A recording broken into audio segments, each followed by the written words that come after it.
Good morning, my loves. Happy Thursday. Beautiful day here at the lake. It's like 7:15 and it is already 88 degrees. The high today is 107. Wow, summer is here officially.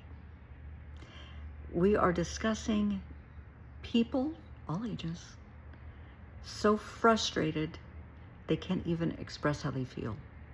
And this can happen for a lot of reasons. Sometimes you're feeling so much, so fast, and so loud, you just can't get it all out.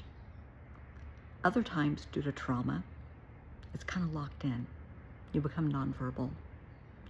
And that reminds me of a case I had several years ago. A really dear friend of mine has a little boy. He's not a little boy anymore. I mean, he's getting ready to get out of high school soon. Lovely young man.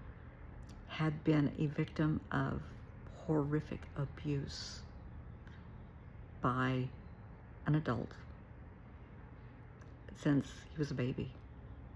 Mom and baby daddy were not together, but baby daddy had rights to see the kid, and as much as mom took photos and complained to Child Protective Services, nothing was done, ever.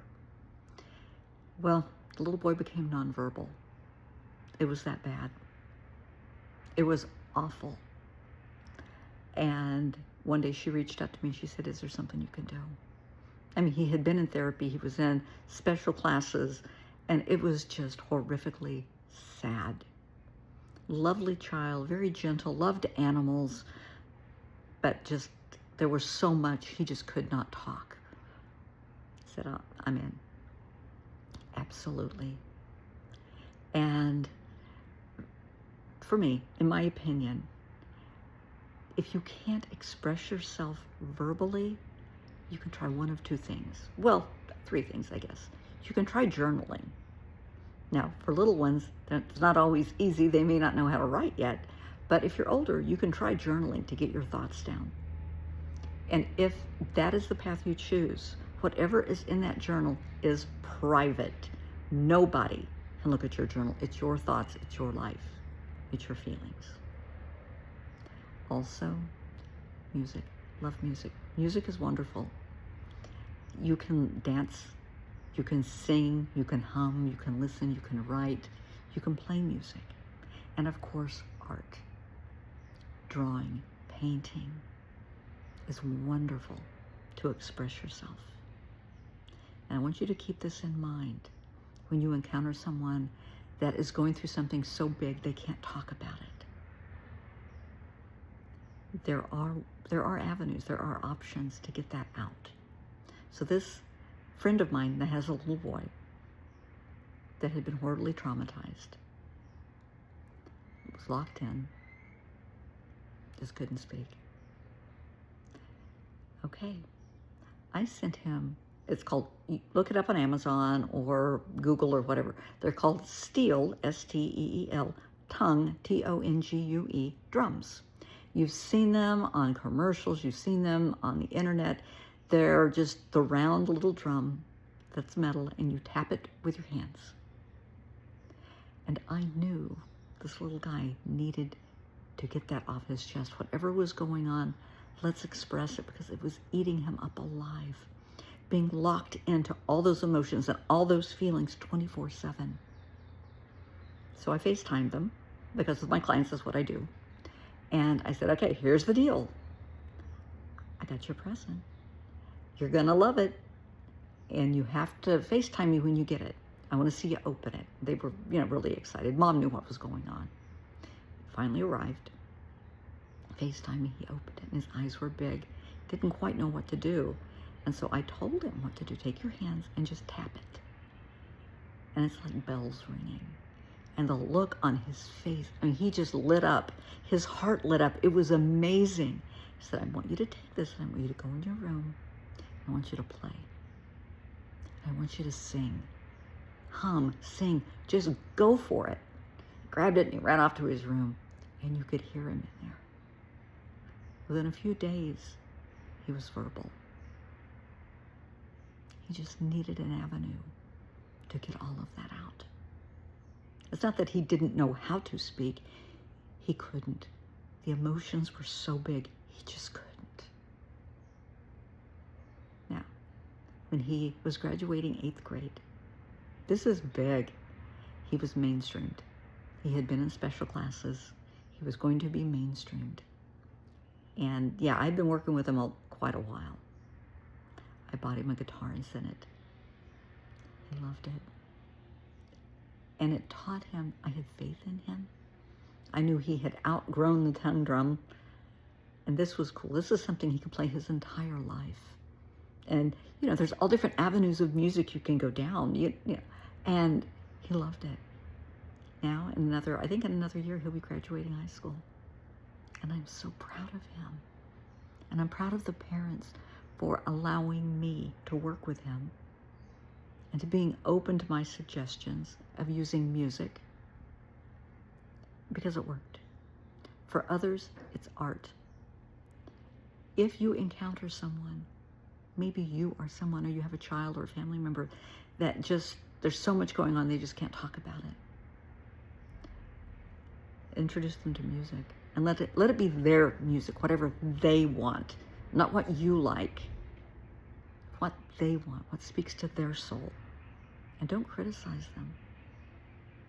Let them speak their way. If it's art and they draw or they paint, compliment them, encourage them, lift them up. If they're journaling, don't say, "Can I see what you wrote? Can I read it today? Did you say anything about me?"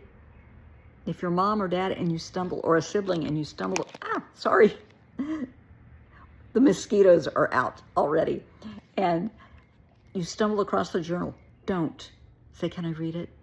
Don't pick it up and read it. Leave it alone. It's their private thoughts. If they want you to read it, they're going to bring it to you and say, "I want to share this." But just because somebody's locked into their emotions, they're shut down, doesn't mean you're going to be like that forever. When dealing with victims of violent crime, yeah, this works. This works big time. Rape, robbery, assault. With the veterans that I hold so near and dear to my heart, I have a lot of veteran clients. They're special to me. Very, very special. Each and every one of them. Music. Whatever kind of music they like. Whatever makes your heart smile, Music.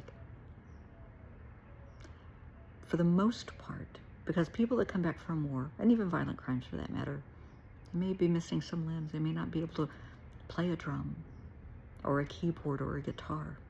You can sing, you can hum, you can listen to music.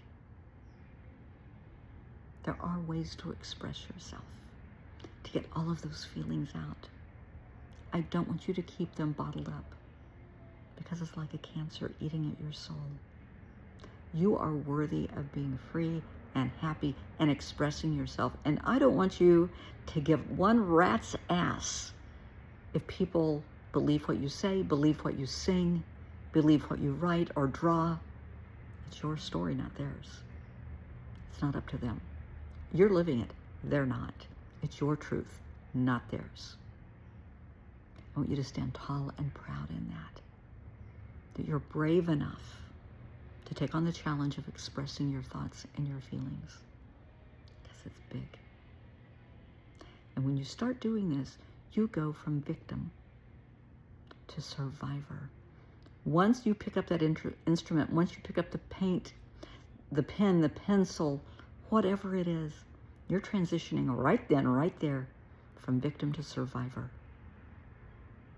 And after that, you're a thriver. You're expressing yourself. You're open to getting all of this out and healing. And once you're well on your healing journey and you can express yourself freely, I want you to become a warrior for other people. Help others learn how to use music, journaling, dance, painting, whatever it is, to get their thoughts out, to heal their soul through music, through dance, through art, through journaling. Why? Because you're worthy. Absolutely, positively, my love, you are so worthy. Never doubt that. I have faith in you. I always have faith in you. And if you have a child, a friend, a neighbor, a coworker that is dealing with this, please share this with them. Okay? Everybody is worthy of healing and being happy and loved. Let's lift each other up. Light the path for others to find their healing path so they can be whole.